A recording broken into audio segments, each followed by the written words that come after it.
Hello. I am absolutely freaking out. I didn't get to work on my power poses. I kept meaning to. And right when I thought I had it down, and I was like, I got this, I can do this. I've never spoken to this many people at once. They handed me a little name tag with my baby's name on it, and I about freaking broke down.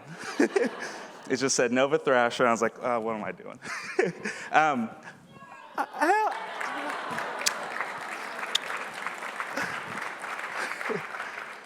So my life's awesome. I love it. So one thing they told me yesterday about PINC is that a lot of the speakers, we have similar ideas. And they seem to compound, and we'll reference each other's ideas. And a lot of the stuff that was just said is going to really line up with what I'm going to talk about. I'm going to break my talk up into two parts. I'm going to talk about what it is I do, how I got started, my journey, and I'm going to see a bunch of questions wash over all the faces as I go over the crazy stuff that is my full-time job. And then I'm going to end it with a gentle rant about childlike curiosity, which is something I live by and create by. But I also like to start off my talks and presentations with a little bit of wholesomeness. And so leading up to this talk, when PINC emailed me and they said, hey, we heard you do some weird stuff. We want you to come talk about it. I ignored the email. I was like, I can't. I'm not going to do it. I told my wife, she's like, why would you do that? And then they emailed me a second time, and they're like, we haven't heard from you. We'd really like it if you came out. And my wife's like, just freaking reply. So I was like, absolutely not qualified. And then they replied again, and I was like, oh, damn, okay. They replied again and said, sorry about your dumb, sick brain. We really want you here. So I got talked into doing it, and I'm so glad I'm here. But something I do before all my talks is I'd like to address these really crummy gremlins that reside in the backs of our heads that tell us our limitations, tell us our boundaries. They're not our gremlins. Sometimes we feed them and make them stronger, but they're not our gremlins. And so I want a little bit of participation here. I'm going to take my metaphorical gremlin, and I'm going to set him right there. And on the count of 3, I want everyone in the audience to yell, screw your gremlins, and then I will return the favor directly after that. Okay? 1, 2, 3. Screw your gremlins. Okay. Screw your gremlins, too. Okay, let's go. So, what do? I synthesize and grow crystals on insects and organic matter. It is my literal full-time job. It is the weirdest, most specific full-time job anyone could ever ask for. I never thought I'd be here in a million years, and I'm so infinitely glad that I am. My degree is in computer animation. I do not use that degree at all. The first question you're probably asking is, where did you get this idea? And like I said, it is my full-time job. I am using these beautiful little guys to pay off my student loans, which makes me so happy. I went to school in Springfield, Missouri, at Missouri State University, where I got my degree in computer animation. I was kind of hopelessly lost, and along the way I had lost some of that curiosity, some of those things that lit me on fire as a kid. I heard Larry mention that, going through school can do that, and that's exactly what happened. I felt like the things that lit me on fire weren't really allowed in society or the world, and I was kind of veered into this course that was, in the end, meaningless for me. So while I was getting my degree, I started looking for things to do to fill in the void that was my contentment at the moment. And if you've been to Missouri, you know Missouri has a lot of caves. It's called the cave state. And especially in Springfield, Missouri, like within a mile from you, at any given point, there's a cave. I started spending every weekend caving. Like it was my church. Every Sunday, I was in a cave or looking for a cave. And while I had this void in me, I started thinking, wow, there's so much here. There's so much inspiration. I'm in these tunnels. I'm in these areas that most of the town, the city, most people won't be in. I would be in a cave, and I'd be crawling through this tight corridor, looking at these formations that outdated my comprehension, and I would hear cars above me, above the cave, and I'm thinking, what a weird separation here when I'm in my own little bubble of inspiration and people are driving to work without knowing that there's a guy in a hole underneath their car on the highway. It was so cool. So I started looking for ways to incorporate that. I was like, if this is really fueling my fire, and I haven't felt this since I was a kid, I will die if I don't bring this back into my work. And so I started looking for ways to do that. I started sketching crystals, making crystalline illustrations, and I tapped back to one of my high school courses. I took a lot of advanced chemistry, and I was like, well, why am I drawing crystals? I know how to grow crystals. It's basic chemistry. And so I started thinking of, how could I use crystals as an artistic medium? And I was lying in bed one night, and I was like, what have I not seen crystals on? And I started going through it, and then insects popped up in my head. And I was like, oh, snap. I sat up immediately, went on Google, tried to Google crystallized insects. There's nothing. There's nothing. And my rule is, if you can't Google it, you need to make it. So I got straight to it. And I was like, I don't even know what this looks like. I know what my brain thinks it looks like, but there's no way to know what this looks like. So I did it. And I shared it online, and the internet freaked out. And it was amazing having something that fired my curiosity, and I threw it out in the world not knowing, and everyone else is like, you know what, this fires my curiosity too, here's some money. And I was like, what is happening? And literally 2 weeks before I got my degree and I graduated, and I was like, I don't know what the hell I'm gonna do, this became my full-time job. I was traveling. I'm traveling now talking about this stuff. I spent the last 5 years doing this. I have a lab in Tulsa, Oklahoma. I'm not just crystallizing insects either. I started crystallizing things like snake skeletons and bones, everything, driftwood. I've crystallized a few roses, and I was like, there's no end to what this medium could provide, and I began to understand it very well. The ins and outs, to the point where I was like, I'm kind of fluent in crystallizing stuff, which is a very weird thing to have happen. Ended up with my own lab in Tulsa, Oklahoma, in the stem cell science shop in Tulsa, Oklahoma. And this is me. I freaking love my job. I love everything about it. I have a display case that's always full of my work. I'm constantly pumping out work. This is a crystallized cicada that's been made with iron ammonium sulfate, one of my favorite crystals to grow because it has varying degrees of opacity and clarity, and I love it all. Sometimes the wings will be dyed orange with oxidation. Every piece is different. I have never pulled out a piece that was similar to another piece, which is another reason I love this job, and it absolutely ignites my soul and my curiosity because each piece is different. I have no idea what's going to happen. I know the basic chemistry and science, but it's a surprise. And that's kind of rare in the creative field, maybe not entirely, but I seem to avoid creative pursuits where I kind of know the outcome. I want to be surprised and compelled and shown that what I do is a collaboration with nature, which I entirely agree. Like, I got the chemistry side down, and nature's gonna do whatever she wants to do, and we're gonna high five at the end. It's awesome.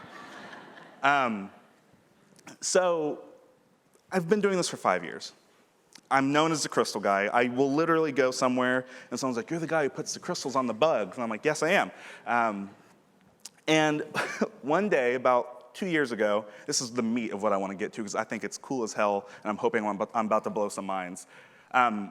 Someone tagged me in this photo online after my work started getting out and spreading, and someone said, what is this? And someone tagged it and said, this looks like something Tyler Thrasher would make. I saw that, and I replied, I wish. What is it? And a geologist said, it looks like an opalized crab claw. And I was like, oh, shoot. I heard there's kids here. And I was like, what? And I tried Googling. I could find nothing beyond this image, even years later. And I was like, I should put this image in my talk. I couldn't find anything besides this photo of this brilliant, nebula-soaked crab claw sitting on some mysterious leather something. And I was like, okay, I'm just going to talk about what I know with it. And what I do know is that this lit my soul on fire a second time. Because here I am collaborating with chemistry and art and melding the two, and I thought, I want to opalize some stuff. Naturally. And there's nothing out there about this. Like, labs in Russia are making synthetic opal. They were in the 70s. NASA has their own opal team. It's like a small group of people who focus on growing opals in microgravity. You're probably like, why would they do that? Opals are amazing light sensors and light detectors, and they want to use them for solar cell research. So before I start getting into some cool opal stuff I've been making, does anyone here not really know what an opal is or exactly what I'm talking about here? Okay, so opals, you've probably seen them in a ring or on a necklace or jewelry. It's a mineraloid. It's a soft mineraloid, and they have what's called a play of color. And what happens is when you take an opal, this composition of silica nanoparticles, and you rotate it, light will enter this opal, and it's broken up into the different parts of the visible wavelength. So you get things like these flashes of blue and green down there, and that's just how light gets broken up in this prism. It's like a natural kaleidoscope almost. And so I was like, how do you synthesize opal? How do I do it in this manner? Not for science, not for solar cell research, for no reason other than I want to cover stuff in opal. So I spent 2 years doing intensive research, lots and lots of failures, lots of my own money that I had made from selling crystallized insects just gone, not gone, I shouldn't say that, but had been spent into learning these failures. I have notebooks of just me angrily crossing out, like, failure. And I have one page that I have a big star around because it was one of the first successful pieces of opal I had pulled out after 2 years of experimenting.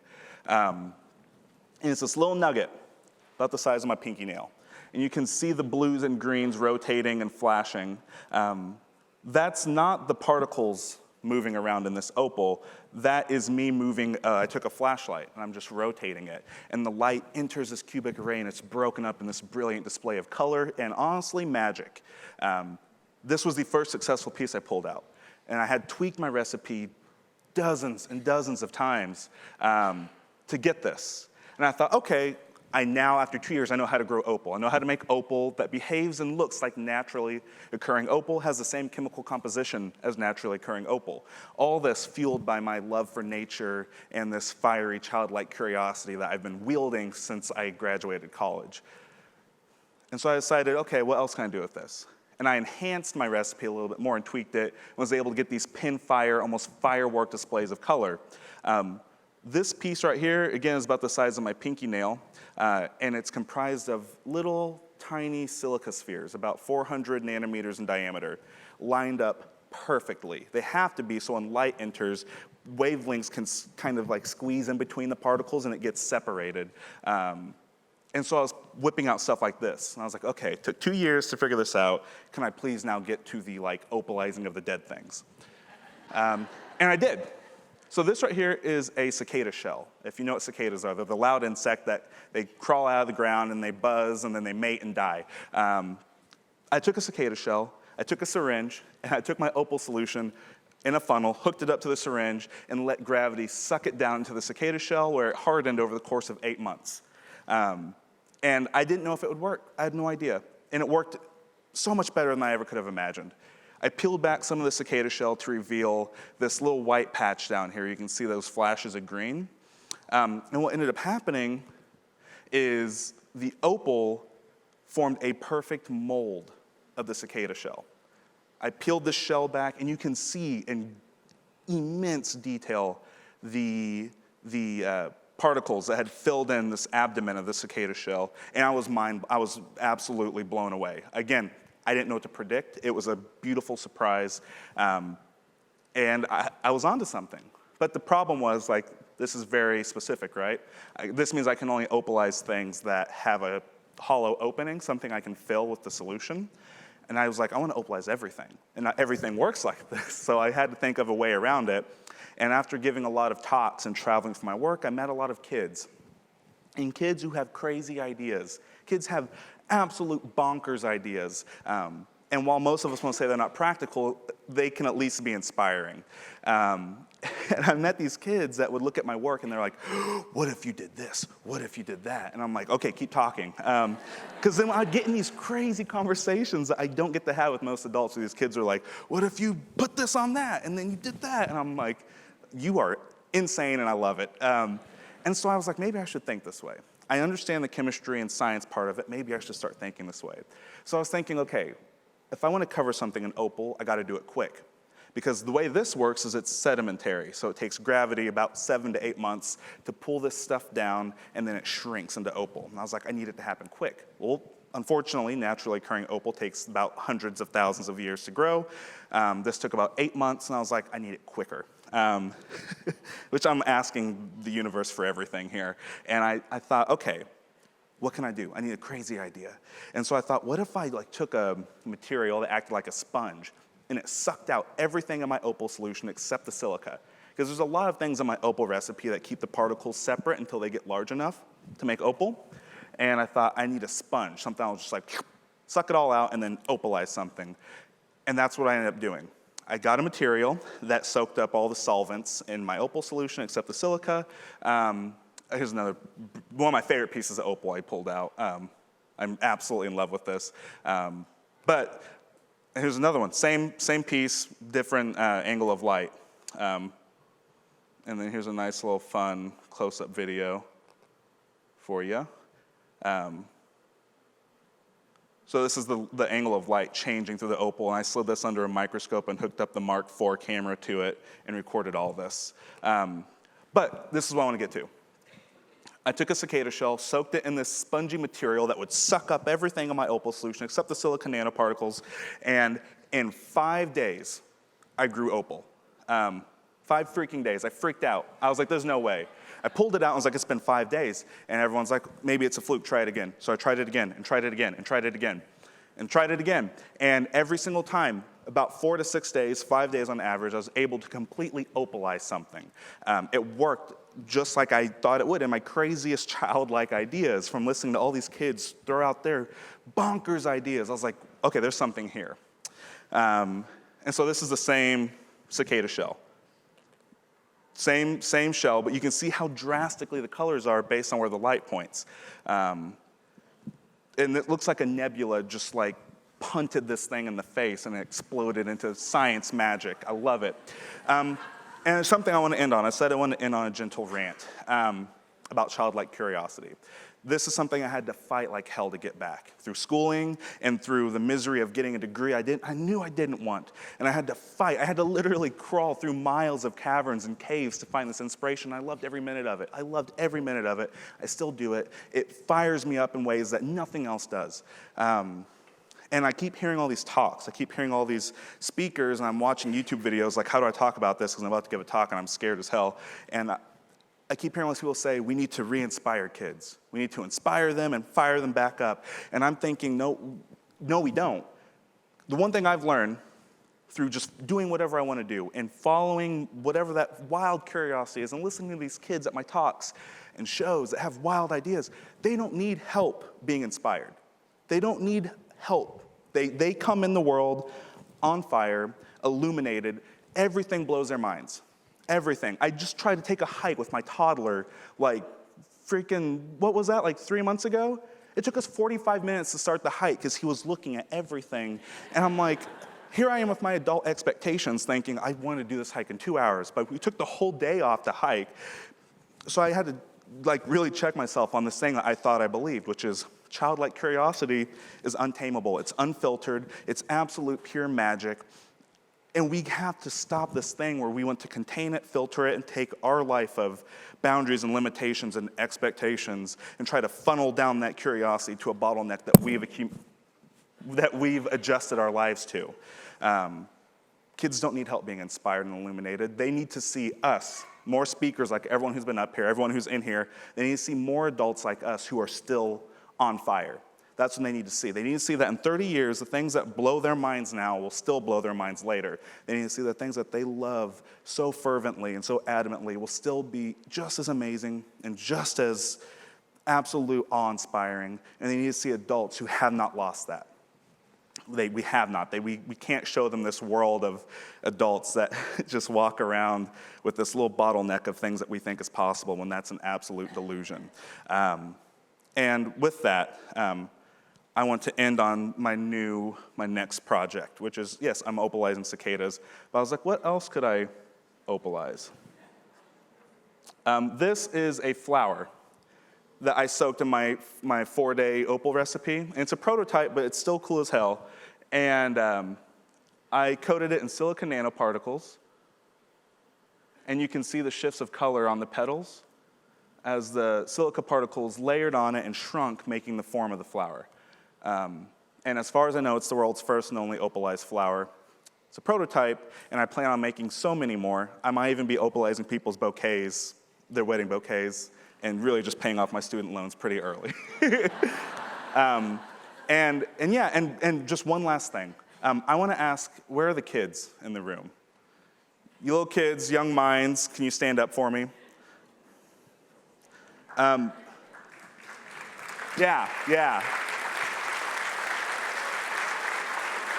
No matter what, all of you, no matter what, keep that fire going. Don't let someone else's sprinkler system put that out. You protect that fire, you run through that hallway as fast as you can, and you keep that thing going, okay? That's all I have to say.